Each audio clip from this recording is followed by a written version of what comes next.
Hey guys, back here at the Joshi Pod bonus episode today. We have Grizzly F.O.G on the podcast. Artist, podcaster, huge wrestling fan. Welcome to the show, Grizzly. Yeah, thank you for having me on. It's a honor. I really appreciate it. Oh, it's my pleasure. I love having. I love like I always say. I want my friends to be your friends, so I want you to be my friend and everybody else's friend. Right. Yeah. So let's start with how you became a wrestling fan. What are some of your earlier wrestling memories? I think my earliest wrestling memory, I think it was like one day I was doing homework and somebody had wrestling on TV, and it was the moment where I think it was Shane McMahon and Kane, and there was backstage brawling, and it was the limo, whole thing, where they got the limo and Shane got out the front of the limo, put the limo in drive, and they went into the semi truck. So I think that was like my first wrestling moment that I remember. And then I really got into it around like 04, right before Eddie Guerrero died. And, I've been a fan since then. So what part of the country did you grow up in? I grew up in the mid-Atlantic. I'm from Virginia, the Hampton Roads area. I've been here basically my whole life. And it's a cool area, and it's a good area to grow up in. Were any family members wrestling fans at all? I really don't know. That's the thing. I think I'm probably like the only diehard wrestling fan probably in my family. Maybe I have some cousins and other relatives that are younger than me that are probably wrestling fans, but as far as I'm concerned, I think I'm like the only one that's really into it. So talk about, have you been a wrestling fan ever since, or did you kind of, some of us come in, come out. I mean, almost all of us come in and come out, but have you been a wrestling fan the entire time, or was there ever a break you took? I say the only break that I took was when I was in high school. I say around like 2013 to like early 2015. I think 2015 I really got back into watching WWE, but it's from like 2013 to early 2015. I kind of have like a foggy memory of wrestling. I would keep up with like WrestleMania and stuff like that, but yeah, I think that's probably like the only type of break that I took. Why do you think you took that break? I don't know. I think I had some stuff like, high school around 2013. That's when I started my senior year. And then I was really focused on my music career, being a producer. I was getting better and better because I started back in 2011. And then like around like 2012, 2013, that's when I got into my first music group. And we, just excelled, with the music. And I just like focused on music more, Well, let's talk about your music background. Kind of tell us a little bit how we talked about your wrestling fandom, talk about your music fandom. Tell us about how that came about as well. I think my love for music started when I was young. My mom really got me into music. That's why I probably kind of have like an old soul, because she would play a lot of soul, a lot of like Earth, Wind and Fire and Switch and stuff around, so that's how I kind of formed a love for music. And then I started writing in 2010, and then 2011, that's when I started to produce beats and stuff. And basically from there, I've just been sticking to it, and it's worked out great for me. I like where my career is at right now, and I'm still growing as an artist. So yeah. So who were some of you start writing beats and things like that? Who were some of your early influences as far as what you listened to what you created? My influences as far as being a producer go, I have to say The Alchemist, Pete Rock, Jay Dilla, maybe Jalil Beats, and like a couple more of producers. But I think I kind of appreciate more the older sound than what the new sound is today. I think that has to do with me being attracted to like older songs and stuff like that. So that's why I'm kind of like very sample based producer instead of making like original content. you know, it's kind of fun to take something and just sample it and chop it up and make it into something different. So, you know, I kind of very influenced by the older stuff, you know. So I'm not involved in that world at all of producing and making beats, things like that. So is like, there's an internet wrestling community. Is there something similar for people that create beats and producers and things like that? Oh yeah. You can easily find a like community. Like I know, you know, the lo-fi has the lo-fi community, boom bap, you know, they have their community. The community that I'm in, we tend to sample a whole bunch of anime and video game songs and samples, and you know, wrestling samples go along with that. So you know, when I started and I found the community in 2012, I found like a whole bunch of producers like Razi K and Natsu Fuji and others like that, you know, who are like inspirational, and you know, some of the big dogs in the community. But they them and other people, you know, help each other a lot, of us a lot, you know. And it's been you know, crazy to find out, you know, that the community that I'm in, you know, we've been doing this for years, and it's awesome, you know. It's just awesome to see. How is technology helping you get better at what you're doing? Is always improving. I think that's the one thing. Technology is always improving. You know, FL Studio is my main DAW that I use, and although I still use like FL 11, they're on version 20, and they change so much within the DAW. You know, it makes you, you know, better when you adapt to it, and you know, when you adapt to it, it just is just a beautiful thing. You know, technology just came such a long way from even 10 years ago. So you know, the stuff that we use today is still mind-blowing. So are you self-taught, or did you take courses or anything to learn how to do this? Oh, I'm definitely self-taught. I didn't have anybody really, you know, there to teach me. So YouTube was basically my friend, and you know, that's how I learned starting out. And then once I got familiar with other producers, I had some other producers, you know, give me just little tips and tidbits and stuff like that to, you know, do different techniques and how to better your sound and stuff like that. But for the most part, I'm a self-taught producer. You know, self-taught myself, and I came this far, so I guess it worked out. What is it about the music that makes you want to work so hard and keep at it so well? The music, well, one thing, music is still evolving, so there's that. And then you also have, you know, other people making music and stuff like that. So my main goal and mine is to be the best, and while also being the best, also get respect from other musicians and stuff like that at the same time. And you know, just stay hungry. You know, you gotta stay determined. You got to, you know, keep yourself in a positive mind state, and I think that's what helps. You know, if you're not hungry for it, then it's not going to work out, in my opinion. You know, so just, you know, keep the faith, stay at it, stay humble, work hard, and always deliver quality content. You know, and then it'll work out. Yeah. So you're making beats. You talk about sampling animes, okay? So where in your life does anime and Japanese culture? I mean, we're the Joshi pod, right? So where Yeah, what yeah. point does anime and Japanese culture influence Grizzly?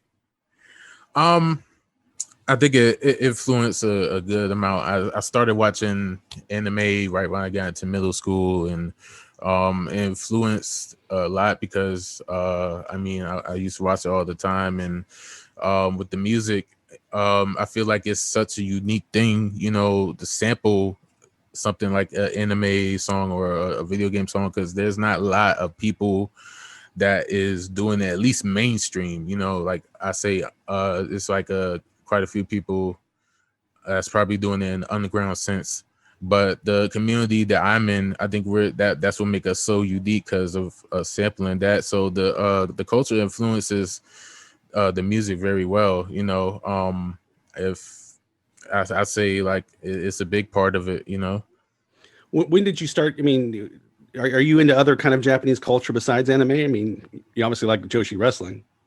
Yeah, the anime and the wrestling. I always want to, try to get more into, the Japanese culture. I always, see myself going to Japan one day. So Mhm. I always want to try to at least educate myself about the culture and stuff like that. And hopefully, one day make it to Japan.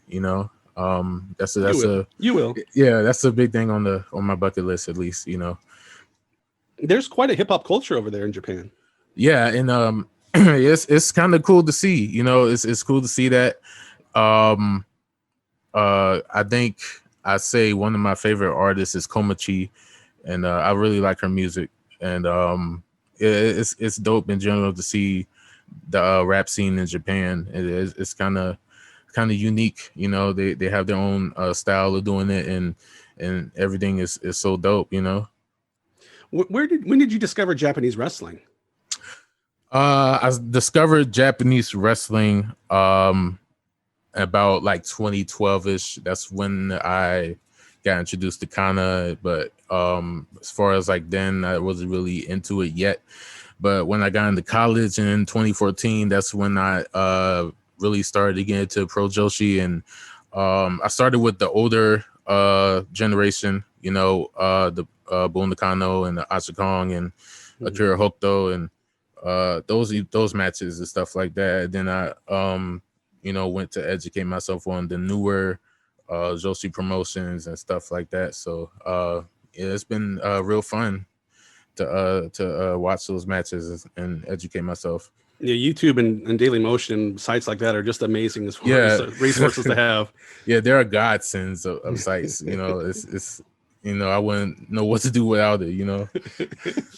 Yeah, because back in my day, I'm Oh gonna yeah. show my age. I had to get tapes, and they were hard to come by. So it's I love YouTube. I'm always catching myself going down these rabbit holes and Oh yeah. looking for those most Joshi things I can find on there. Yeah, and that goes back to the technology part. It's amazing. And now we used to have like tapes. Now we got full matches on like YouTube and Daily Motion. So it's crazy. Have you performed live any of your any shows? Oh yeah, definitely. I have a rap group named Pugan, and about 2016, 2017, we performed in some local events and contests and stuff like that.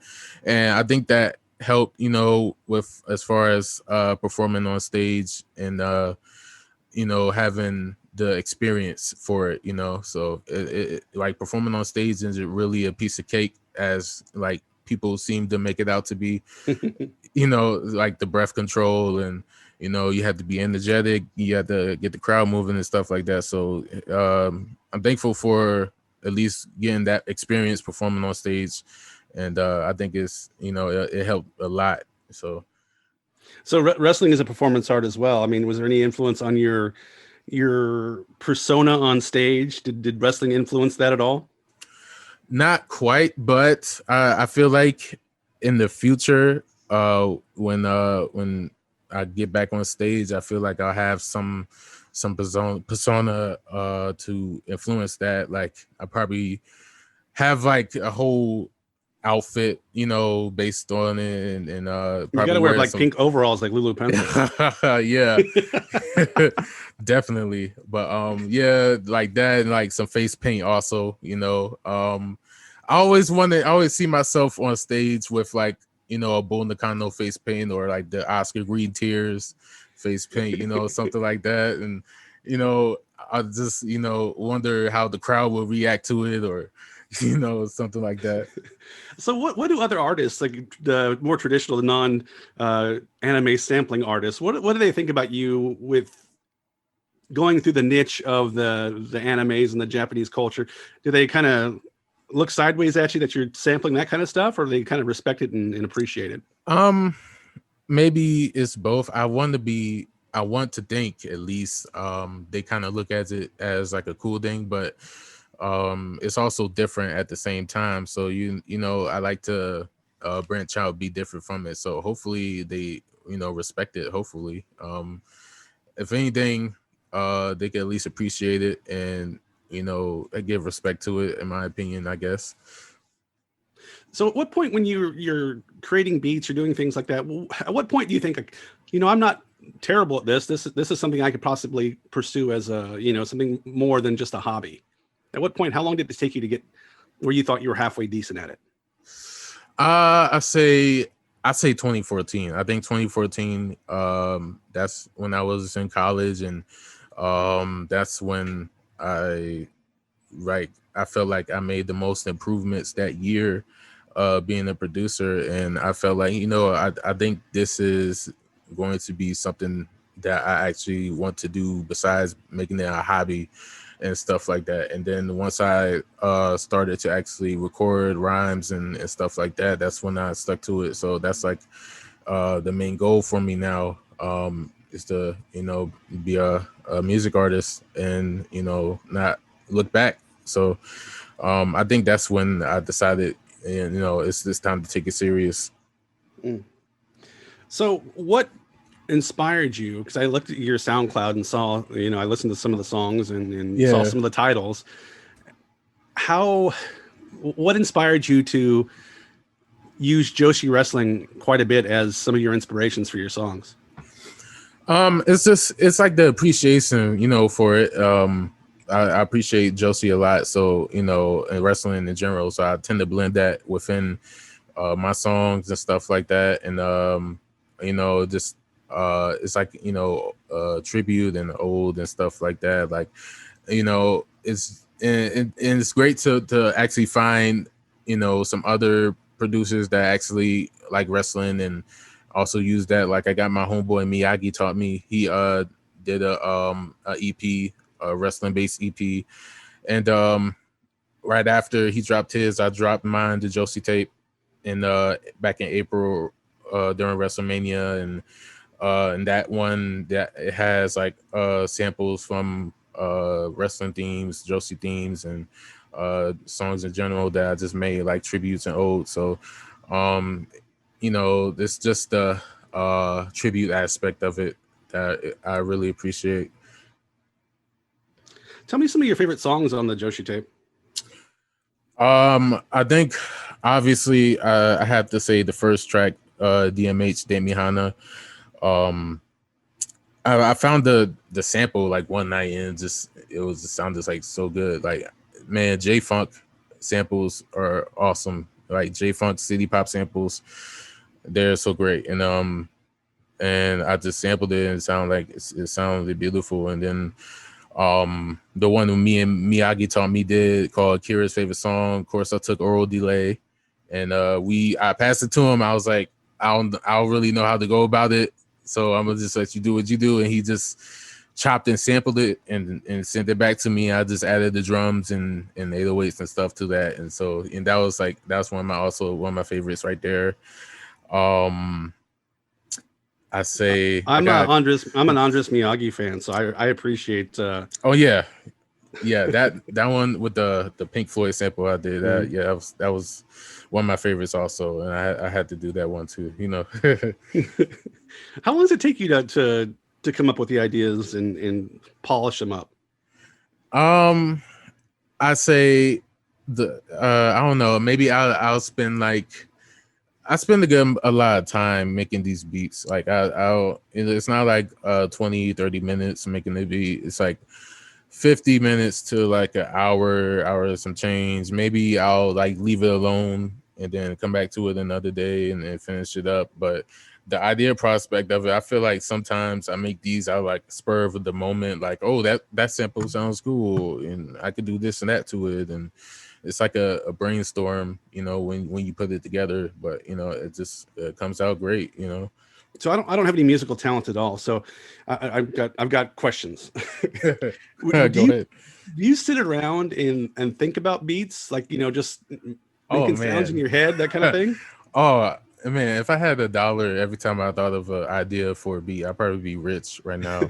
So yeah, that happens a lot. Most of the times those ideas don't come to fruition, but some of them, kind of do. Like I think about like a a sample that I heard the other day, and then I think about what I could do to it. Then later on, I try to go into FL Studio, try to replicate what I think in my mind. So, it happens a lot.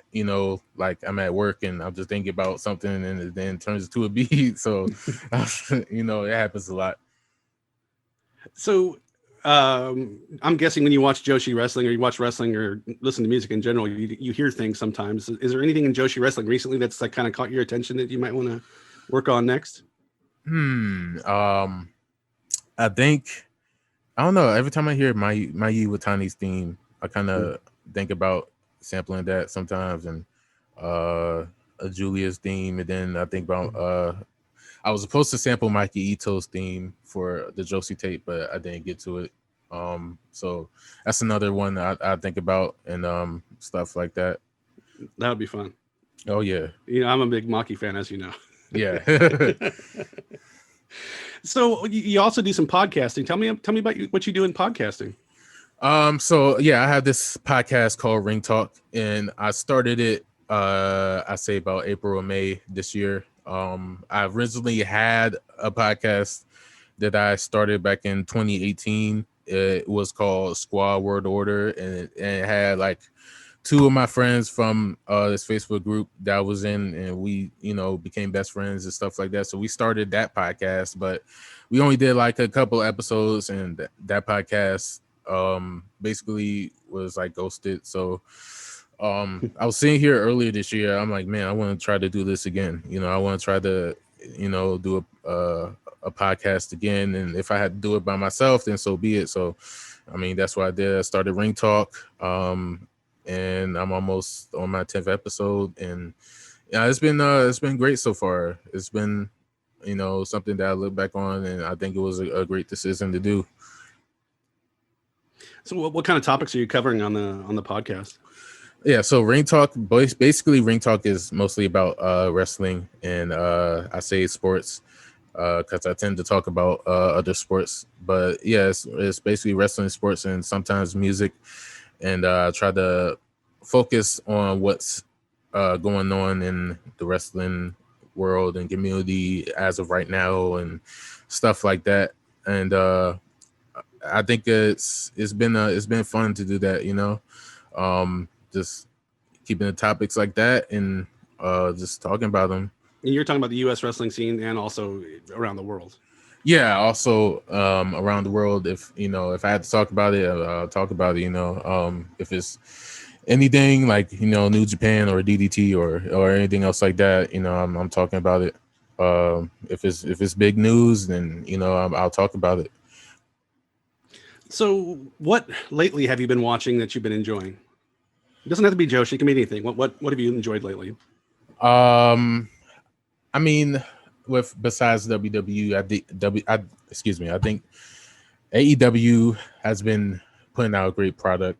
They have been on the roll so far. I felt like All Out could have been better than what it was, but it's whatever. I got me a Stardom World subscription back in August, so I tend to keep up with Stardom.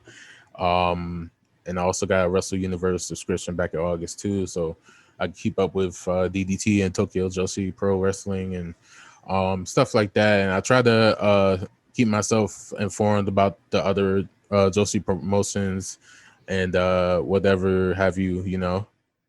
It's almost impossible to cover to be on top of everything. Yeah, it's a lot. It's really a lot. It's so crazy when you think about it. It's so many promotions and it's a lot. I mean, if all you watch was WWE, it would be a lot. Oh yeah, I mean WWE in general it is a lot, but I try to broaden my horizons, I guess so to say. Yeah. What do you like in WWE right now? Oh man, what do I like in WWE so far? I guess my fave is still champion. My fave is Asuka, obviously. She's Raw Women's Champion, and then you also have EO, who's NXT Women's Champion. I kind of like their women's division. They stacked it back up once they had two go out and they had two come back in. So I think that's a cool thing.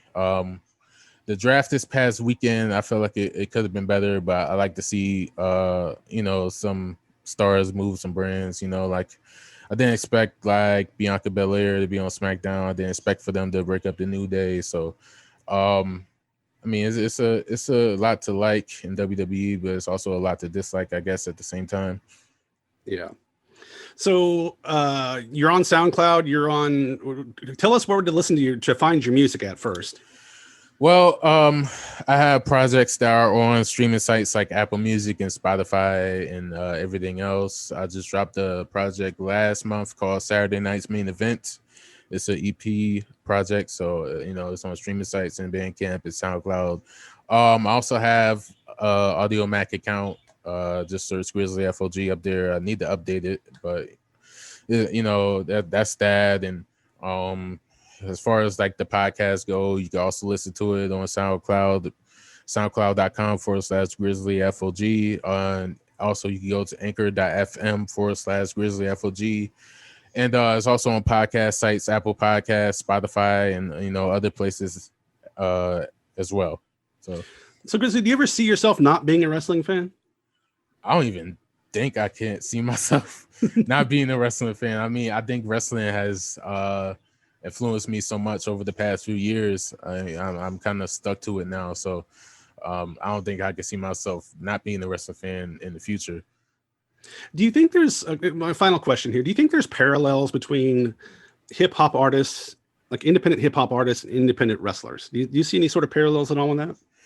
Yeah, I see the parallels. I see influences. I think sometimes I think those influences go hand in hand.